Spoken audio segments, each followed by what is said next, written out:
Shalom, salam sejahtera dari Tuhan Yesus untuk saudara semua yang dikasihi Tuhan dimanapun saudara berada. Saudara yang dikasihi Tuhan, hari ini isi firman akan membahas tentang doa Yabes. Banyak orang ingin doanya dijawab seperti Yabes. Juga banyak orang ingin nasibnya berubah seperti Yabes. Doa Yabes sudah menjadi impian dan idaman banyak orang percaya. Tetapi jarang orang tahu bahwa Yabes tidak mudah untuk mendapatkan jawaban atas semua doanya itu. Di Alkitab, firman Tuhan tentang Yabes hanya ada 2 ayat. Tetapi sebetulnya 2 ayat itu telah menjelaskan semuanya. Kita baca di 1 Tawarikh 4 ayat 9-10. 1 Tawarikh 4 ayat 9-10. Yabes lebih dimuliakan daripada saudara-saudaranya. Nama Yabes itu diberi ibunya kepadanya sebab katanya, "Aku telah melahirkan dia dengan kesakitan." Yabes berseru kepada Allah Israel, katanya, "Kiranya engkau memberkati aku berlimpah-limpah dan memperluas daerahku, dan kiranya tanganmu menyertai aku dan melindungi aku daripada malapetaka, sehingga kesakitan tidak menimpa aku." Dan Allah mengabulkan permintaannya itu. Yabes, ia seorang yang luka batin. Hidupnya dari kecil sudah menderita. Orang tuanya saja memberi dia nama Yabes, yang artinya duka cita atau penderitaan. Karena waktu melahirkan dia, ibunya mengalami kesakitan yang luar biasa. Yabes itu seorang yang tertolak, hidupnya dihina, pembawa sial, kerap diejek oleh saudara-saudaranya, dan ia diperlakukan berbeda oleh orang tuanya. Hari-harinya banyak dilewati dengan air mata dan kesedihan. Siapakah yang sanggup menjalani hidup seperti itu?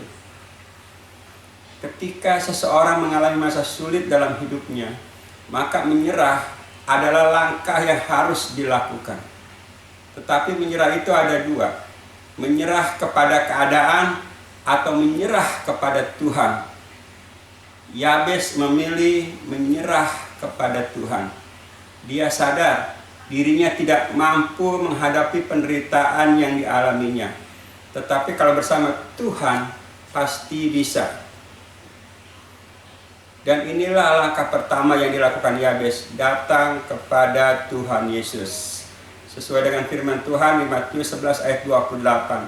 "Marilah kepadaku semua yang letih lesu dan berbeban berat, aku akan memberi kelegaan kepadamu."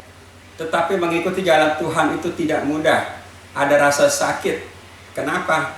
Karena orang yang luka batin itu harus dipulihkan. Tetapi pemulihan hanya bisa dilakukan dengan melepaskan pengampunan. Begitu juga dengan Yabes. Tuhan tidak bisa menjawab doanya sebelum dirinya dipulihkan. Jadi Yabes harus mengampuni saudara-saudaranya, mengampuni orang tuanya, mengampuni orang-orang yang selama ini telah menyakiti hatinya. Inilah tindakan kedua yang dilakukan Yabes untuk mengubah hidupnya. Mengampuni untuk dipulihkan. Setelah dipulihkan, barulah Tuhan menjawab doa-doa Yabes. Tuhan memberkatinya dan memperluas wilayahnya. Dan sesudah Yabes diberkati dan punya kekuasaan, sekarang ada masalah besar yang harus diatasi. Apa itu? Keinginannya untuk membalas dendam. Dia takut dirinya mendatangkan malapetaka kepada orang-orang yang telah menyakitinya. Karena itu dia kembali berdoa supaya Tuhan menyertai dan melindunginya dari malapetaka. Yabes tahu kalau dia melakukan balas dendam, dirinya akan terluka lagi, batinnya akan kesakitan lagi. Karena itu Yabes minta penyertaan Tuhan supaya dirinya dijauhkan dari malapetaka, supaya dirinya dijauhkan dari balas dendam. Tetapi doa ini juga diartikan salah oleh banyak orang. Mereka mengartikan Yabes minta dijauhkan dari segala penyakit.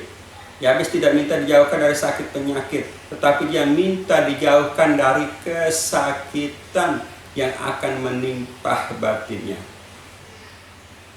Dan semua yang Yabes lakukan ini berkenan di mata Tuhan. Karena itu Tuhan mengabulkan permintaannya.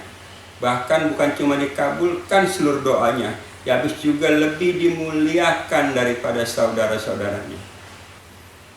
Jadi saudara, kalau engkau ingin doamu dijawab seperti Yabes, maka engkau pun harus melakukan hal-hal yang berkenan di mata Tuhan.